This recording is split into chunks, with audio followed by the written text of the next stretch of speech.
the Grinch, who lived just north of Whoville, did not. The Grinch hated Christmas, the whole Christmas season. Now please don't ask why. No one quite knows the reason. Could be his head wasn't screwed on just right. Could be perhaps that his shoes were too tight. But I think the most likely reason of all may be that his heart was 2 sizes too small. But whatever the reason his heart of his shoes, he stood there on Christmas Eve, hating the Whos, staring down from his cave with a sour, Grinchy frown at warm, lighted windows below in their town. For every Who down in Whoville beneath was busy now, hanging a mistletoe wreath. And now they're hanging their stockings, he snarled with a sneer. Tomorrow is Christmas. It's practically here. And he growled with his Grinch fingers nervously drumming. I must find some way to stop Christmas from coming. For tomorrow, he knew, all the Who girls and boys would wake bright and early. They'd rush for their toys.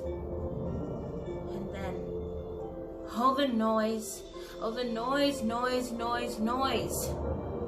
That's one thing he hated. All the noise. When the Whos, young and old, would sit down to feast, and they'd feast, and they'd feast, and they'd feast.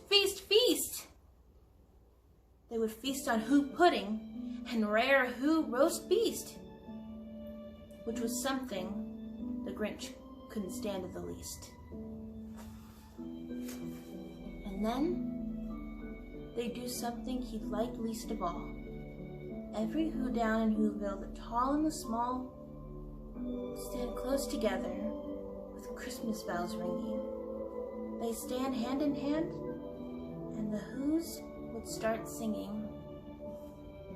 And they sing, and they sing, and they sing.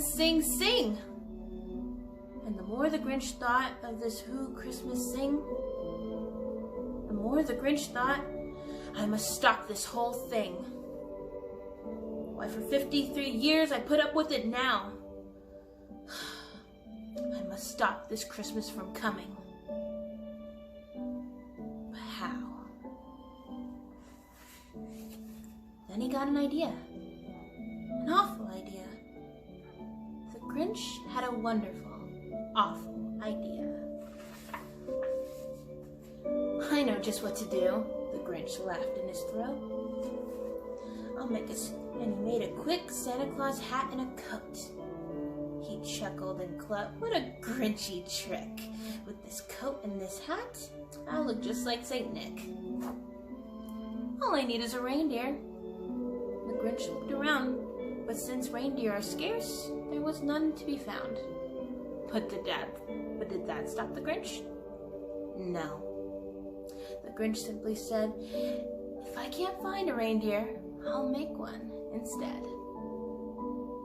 So he called his dog Max, and he took some red thread, and he tied a big horn on the top of his head.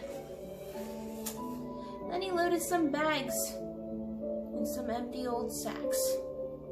On a ramshack sleigh, he hitched up to old Max. The Grinch said, "Giddy up!" And the sleigh started down toward the homes where the Whos lay a snooze in their town. All their windows were dark. Quiet snow filled the air. All the Whos are dreaming sweet dreams without care. Then he came to the first little house on the square. This is stop number 1, the old Grinchy Claus hissed. And he climbed to the roof, empty bags in his fist. Then he slid down the chimney, a rather tight pinch. But if Santa can do it, so could the Grinch. He got stuck only once for a moment or two, then he stuck his head out the fireplace flue, where the little Who stockings all hung in a row. These stockings, he grinned, are the first things to go.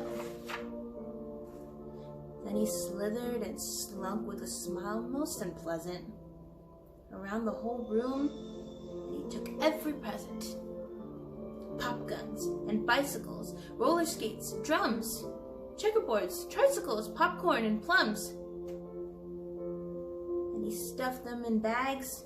Then the Grinch very nimbly stuffed the bags, one by one, up the chimney.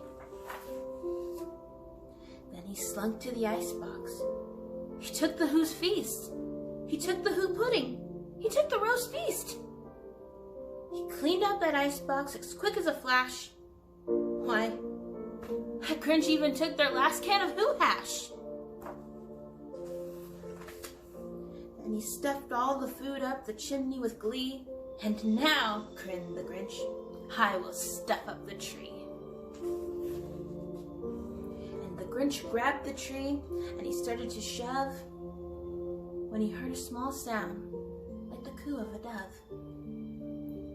He turned around fast and he saw a small Who, little Cindy Lou Who, who's no more than 2. The Grinch had been caught by this tiny Who daughter, who got out of bed for a cup of cold water. She stared at the Grinch and said, Santa Claus, why? Why are you taking our Christmas tree? Why? But you know, that old Grinch was so smart and so slick. He thought of a lie, and he thought it up quick.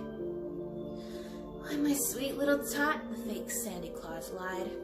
There's a light on this tree, it just won't light on one side.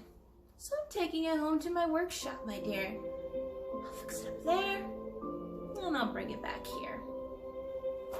And his fib fooled the child. Then he patted her head, he got her a drink, and he sent her to bed. And when Cindy Lou Who was in bed with her cup, he went to the chimney and stuck the tree up. And the last thing he took was a log for their fire. And he went up the chimney himself, the old liar, and the last on their walls he left nothing but hooks and some wire. And the one speck of food he left in the house was a crumb.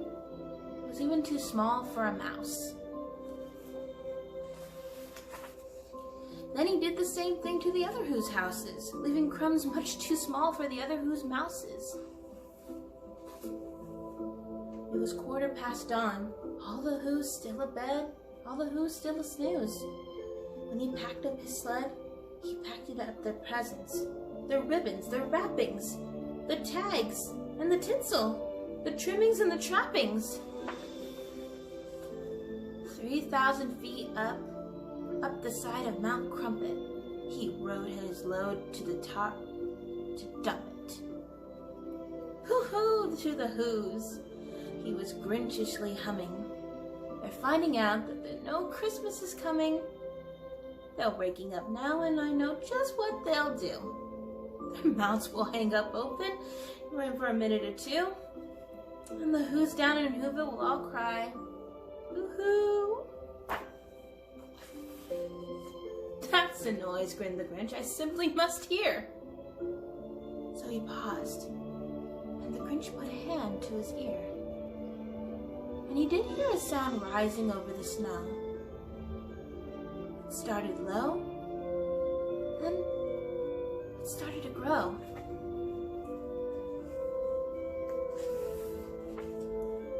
But the sound wasn't sad.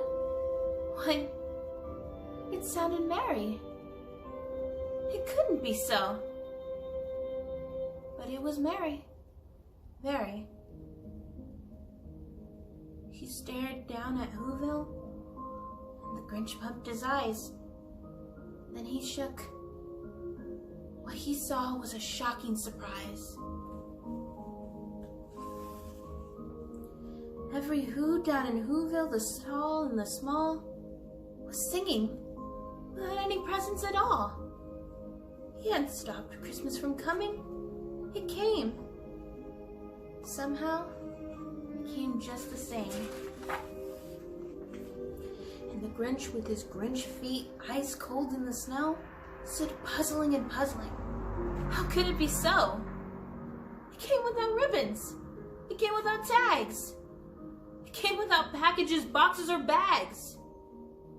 And he puzzled for 3 hours till his puzzler was sore. And the Grinch thought something he hadn't before. Maybe Christmas, he thought,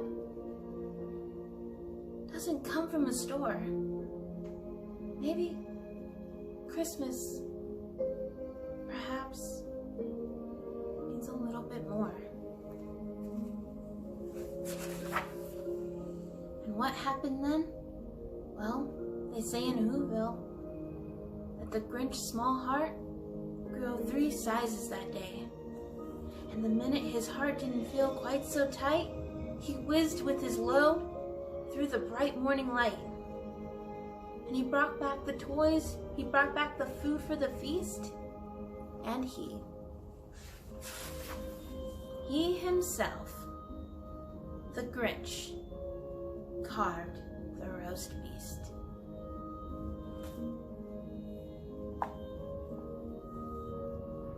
Merry Christmas.